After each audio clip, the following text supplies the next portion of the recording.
2025 онд хэрэглэж үзсэн бүх мейкап бүтээгдэхүүнүүдийг маань rate хийцгээе. Cushion нэлээх хэрэглэж байгаа. Foundation руу бутаа шилжсэн. Тэг яалтчгүй foundation төрлийн бүтээгдэхүүн өөрөө арьсанд илүү сайн тогтоод зөв хэрэглэж чадах юм бол хамаагүй цэвэрхэн гоё төрхөгддөг бүтээгдэхүүн гэдгийг бол ахаад мэдэрсэн. За тэг эхнийх нь болохоор Vanilla Co-гийн Covericious Power Fit гэдэг foundation байна. Миний хэрэглэж байгаа өнгө нь болохоор 19 Light гэдэг өнгө. Энд болохоор 10-аас 7 оноо өгнө. Яг одоогийн байдлаар миний хэрэглэж байгаа foundation-уудаас хамгийн таалагдж байгаа нь энэ. Өөд даралт нь гайгүй хурдан хатдаг. Нилээн нимгэн төрхөгддөг. Гэхдээ хэдэн цагийн дараа хацар хэсгээр жоохон хурааш гад байдаг болохоор тэр нь жоохон таалагдаагүй. Matte төрлийн foundation-уудаас бол яалтчгүй гардаг зүйл учраас matte төрлийн зүйл хэрэглэмээр байгаа бол арьсаа сайн бэлтгэх нь бол чухал. Дараагийнх нь болохоор Villiers-ийн Cover Stain Perfecting Foundation. Миний хэрэглэж байгаа нь A1. Тэ эдний нөгөө нэг өнгөнүүд нь нэг юм үсгээр ялгагдсан байдаг болохоор өнгөө олох жоохон хэцүү юм билээ. Тэгээ энэ foundation-д бол би 10-аас 6 оноо өгнө. Ерөнхийдөө түрүү харуулсан Vanilla Co-тэй амар төстэй, өөд даралт ажгүй, хурдан хатдаг, нимгэн төрхөгддөг.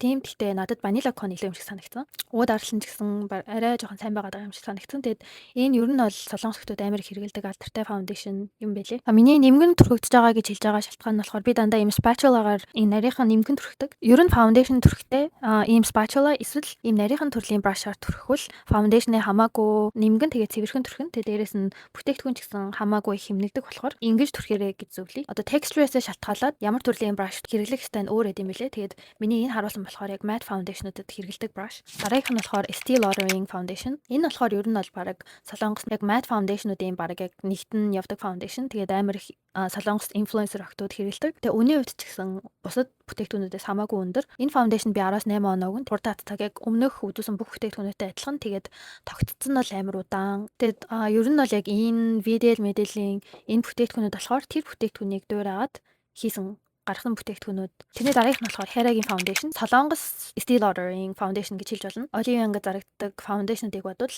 солонгостой ч гэсэн өндөр үнэтэйдээ ордог. Тэгээ би Estee Lauder Hera хоёрыг яг нүүрэндээ тал талаар нь төрхөж үзээд бүжгийн бэлтгэлд явсан. Гарч ирээд яг хараад үзэхэд бол Estee Lauder-ын арьсан дээр тогтцсон арай хിവэрээсэн. Ялангуяа би ингээд хамар хэсгээ хардаг. Тэгээд Hera болохоор хамар хэсгээр жоохон хагарсан байсан. Тэгвэл яг төрхөд үзэхэд Hera нь яг арай жоохон зөөлхөн мэдрэгдэжсэн. Ер нь бол хоорондоо амар төстэй хоёр бүтээгдэхүүн.